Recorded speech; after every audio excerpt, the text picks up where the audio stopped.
It happened in the spring of 2018, during one of the longest weeks of my life. My parents were out of town, attending a week-long cruise they'd been planning for years. I stayed behind to house-sit and take care of our dog, a golden retriever named Max. Our house sat at the edge of a rural town, surrounded by rolling fields and clusters of trees. It was peaceful, almost too peaceful at times. The first few days were uneventful. I spent my time walking Max, catching up on shows, and texting friends. The isolation didn't bother me at first. In fact, I welcomed the solitude. But as the week went on, strange things began to happen. It started small. On the third night, I was sitting in the living room, scrolling on my laptop with Max curled up at my feet. The house was quiet except for the occasional hum of the refrigerator or the rustle of wind against the windows. Out of nowhere, Max perked up, his ears twitching as he stared at the doorway leading to the hall. His low growl startled me. "What's wrong, buddy?" I asked, setting my laptop aside. Max didn't respond, his focus locked on the dark hallway. I got up and flipped on the light, peering down the hall. It was empty. Max's growling stopped, but he refused to leave my side for the rest of the night. I chalked it up to him being spooked by a noise outside. Living in the country, it wasn't unusual to hear the occasional coyote or rustling in the bushes. The next night, things escalated. I was in the kitchen making a late-night snack when I heard the faint sound of footsteps upstairs. At first, I thought I'd imagined it. The house had old wooden floors that creaked often, and I figured it was just the house settling. But then I heard it again. Slow, deliberate footsteps, pacing back and forth. My stomach dropped. I grabbed a knife from the counter and cautiously made my way upstairs. Max followed close behind, his tail low and ears back. When I reached the top of the stairs, I stopped to listen. The footsteps had stopped. My hands shook as I checked each room, one by one. The guest room, my parents' room, the bathroom, everything was empty. Finally, I reached my room at the end of the hall. The door was closed, though I was certain I'd left it open earlier. I turned the knob slowly, pushing the door open with the knife raised. The room was dark, but I could see that nothing was out of place. I flipped on the light and scanned every corner. Empty. I let out a shaky breath and tried to convince myself that I'd imagined it. Still, I locked my bedroom door that night, keeping the knife on the nightstand beside me. I didn't sleep much. By the fifth night, I was exhausted. I kept hearing faint noises, footsteps, whispers, the occasional creak of a door. But every time I checked, the house was empty. I was beginning to feel like I was losing my mind. That evening, I decided to check the security cameras my parents had installed around the house. I hadn't thought to look at them before, assuming the noises were just my imagination. I pulled up the live feed on my phone and scrolled through the cameras. Everything seemed normal: the front yard, the back porch, the driveway. But when I switched to the camera overlooking the back door, I froze. There was a man standing in the yard, just at the edge of the camera's range. He wasn't moving, just standing there, facing the house. He was tall, with a hood pulled over his head, obscuring his face. My hands trembled as I watched him. After a few moments, he took a step closer to the house, then another and another. I grabbed my phone and called the police, my voice shaking as I described what I was seeing. The operator assured me that an officer was on the way.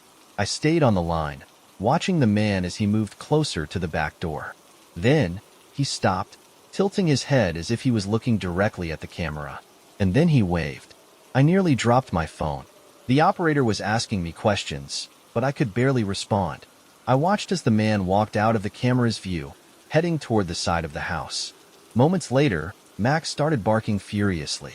I ran to the living room, where he was standing at the front door, barking and growling at something outside. I peeked through the peephole but saw nothing. The yard was empty. Then, I heard a loud bang from the back door. I ran to the kitchen, my heart racing. The back door was rattling violently, as if someone was trying to force it open. Max barked and growled, his fur standing on end.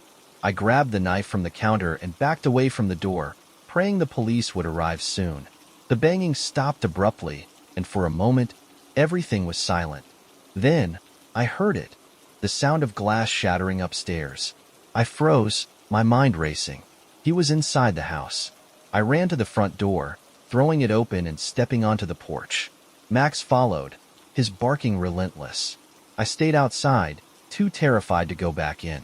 The police arrived minutes later, but it felt like an eternity. The officers searched the house while I waited outside with Max. They found the shattered window in my parents' bedroom, but there was no sign of the intruder. They assured me they would patrol the area throughout the night and advised me to stay somewhere else if possible. I spent the rest of the week at a friend's house, too shaken to return home. When my parents came back, they found nothing missing, but I couldn't shake the feeling that whoever had been in the house wasn't there to steal. To this day, I don't know who the man was or why he chose my house. But every time I hear a creak or a knock in the middle of the night, I can't help but wonder if he's still out there, waiting for another chance to get inside. In the winter of 2021, I was living in a modest townhouse just outside of Portland. It was a quiet place on the edge of a small suburban neighborhood, surrounded by a patch of forest. The house wasn't much: a single bedroom, a small kitchen, and a living room with a large picture window that overlooked the backyard.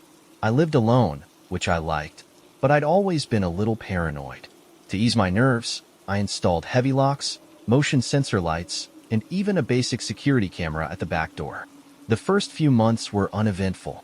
Most days, I worked from home, only leaving to pick up groceries or meet friends on the weekends. At night, I often curled up on the couch with a blanket, scrolling on my phone or binging TV shows. It was an ordinary, predictable routine, until the night that changed everything. It started innocently enough. I was sitting on the couch, scrolling through social media with a movie playing in the background. My phone buzzed, a notification from the security app connected to my camera. I frowned, swiping it open. The app had detected motion in the backyard, thinking it was a raccoon or some other animal. I dismissed the notification without even checking the footage. About an hour later, it buzzed again. Another motion alert. This time, I decided to open the live feed. The screen showed a grainy, black and white view of the backyard. For a moment, I saw nothing. Then, just as I was about to close the app, something flickered in the corner of the frame. There, at the edge of the yard, was a figure. It was hard to tell in the poor lighting, but it looked like a man standing completely still, just beyond the range of the motion light. His face was obscured, but his posture was unnerving, rigid, almost like a mannequin. I stared at the screen, my heart pounding. I rationalized it. Maybe it was one of the neighbors, someone cutting through the yard on their way home.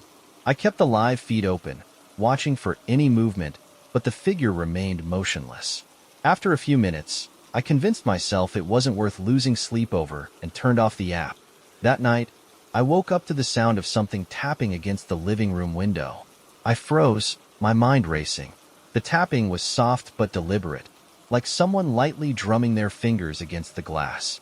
My room was at the back of the house, but I could see a faint glow coming from the living room where I'd left the TV on. The sound continued, steady and rhythmic. I grabbed my phone and opened the security app again.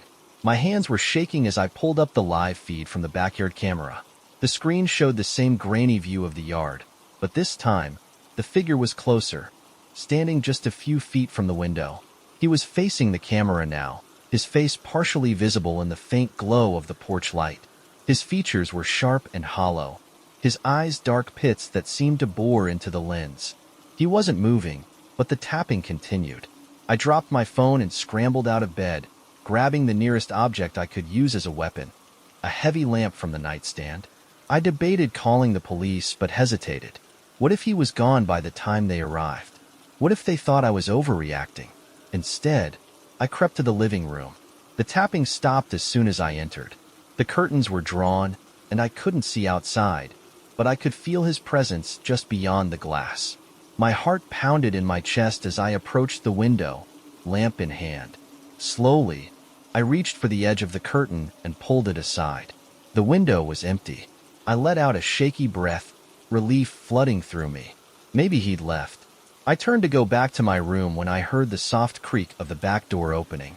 My blood ran cold. I was certain I'd locked it, but now I wasn't so sure. I tightened my grip on the lamp and moved toward the kitchen, where the back door led to the yard. The house was eerily silent except for the faint sound of the wind outside. When I reached the kitchen, the door was ajar, swaying slightly in the breeze. I stared at it, my mind racing with possibilities. Had I forgotten to lock it? Or had he somehow picked the lock? Then I heard it, the faint sound of breathing. It was coming from just outside the door. I slammed the door shut and locked it, my hands trembling. I backed away, clutching the lamp like a lifeline, and dialed 911. As I spoke to the operator, I could hear footsteps crunching in the snow outside, circling the house. I told her everything, my voice barely above a whisper. The police arrived about 15 minutes later, though it felt like hours. 2 officers searched the property while another stayed with me in the living room. They found footprints in the snow leading from the backyard to the front, but no sign of the man. For the next few days, I couldn't shake the feeling of being watched. Every creak, every shadow, every flicker of movement outside sent my heart racing. I barely slept, jumping at every noise. Then, 3 nights later, I got another notification from the security camera. My stomach dropped as I opened the app. The live feed showed the same figure standing in the backyard, closer this time, his face fully illuminated by the motion light. He was grinning. I didn't wait this time. I called the police immediately and stayed on the line until they arrived. Once again, they found footprints but no sign of the man. The officers suggested I install better lighting and consider moving, which I eventually did. But even now, in my new apartment miles away, I sometimes feel the same sense of unease when I'm alone. Every so often, I think I hear the faint sound of tapping at the window, and I can't help but wonder if he's still out there, waiting. It was the summer of 2019. I had just moved into a duplex in a quiet neighborhood outside of Cincinnati. It wasn't anything special, just a 2-bedroom setup with an old-fashioned charm, but it was affordable, and I could finally live alone after years of roommates. The place came furnished, which I thought was a huge bonus, although the furniture had a sort of grandma's attic vibe. The first couple of nights were uneventful, save for the creaks and groans of an older house settling. By the 3rd night, however, something felt off. It started while I was scrolling on my phone in the living room. The air felt heavy, and I noticed a faint, rhythmic tapping coming from the wall opposite me. At first, I brushed it off. Old houses make noises, right? The tapping continued. Tap, tap, tap. Then, silence. I paused my music and listened, expecting the noise to start again, but it didn't. With a shrug, I went to bed, telling myself it was just the pipes or maybe even a bird outside. At 2:47 a.m., I woke up abruptly. My phone was still on the pillow beside me, and the room was dark except for the soft glow of my alarm clock. My eyes darted toward the bedroom door. For a second, I could have sworn I heard whispering, soft and muffled, like someone was standing just outside my room. My heart raced, but I told myself I was imagining things. After all, I was new to the place, and the unfamiliar sounds could easily play tricks on my mind. But then, something happened that I couldn't explain. As I lay there frozen, the whispering grew clearer. I still couldn't make out the words, but the tone was unmistakably human, deliberate, and chilling. It wasn't just one voice. It sounded like 2 or 3 people murmuring all at once, right outside my door. I jumped out of bed, grabbed my phone, and dialed 911, but I hesitated before pressing the call button. What would I even say? "Hi, I think there's someone whispering outside my bedroom?" It sounded ridiculous. I mustered up the courage to step into the hallway. The whispering stopped immediately. I checked the locks on all the doors and windows. Everything was secure. The next morning, I tried to laugh it off. Maybe I was still adjusting to the house, I thought. But as the day wore on, I couldn't shake the uneasiness. That night, I decided to keep a light on in the living room and sleep with my bedroom door closed. It wasn't much, but it made me feel slightly safer. At around 1 a.m., I woke up again. This time, it wasn't whispers that startled me. It was a loud bang coming from the living room. My heart felt like it stopped as I sat upright in bed, straining to listen. The silence that followed was deafening. I grabbed the heaviest thing I could find, a metal flashlight, and tiptoed toward the living room. The light I'd left on was flickering, casting the room in unsettling flashes of light and shadow. One of the antique chairs was tipped over, but nothing else seemed out of place. I checked the front door. It was still locked. Just as I was convincing myself the chair had fallen over on its own, I heard something else. The unmistakable sound of feet dragging across the carpet upstairs. I didn't even know the duplex had an attic. Shaking, I looked up at the ceiling. The sound stopped. Against every ounce of common sense, I climbed the stairs to check it out. The pull-down attic door was slightly ajar, the string hanging within arm's reach.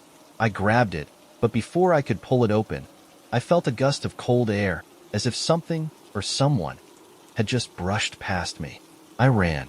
I bolted downstairs, grabbed my car keys, and didn't stop until I was sitting in my car in the driveway, gasping for air.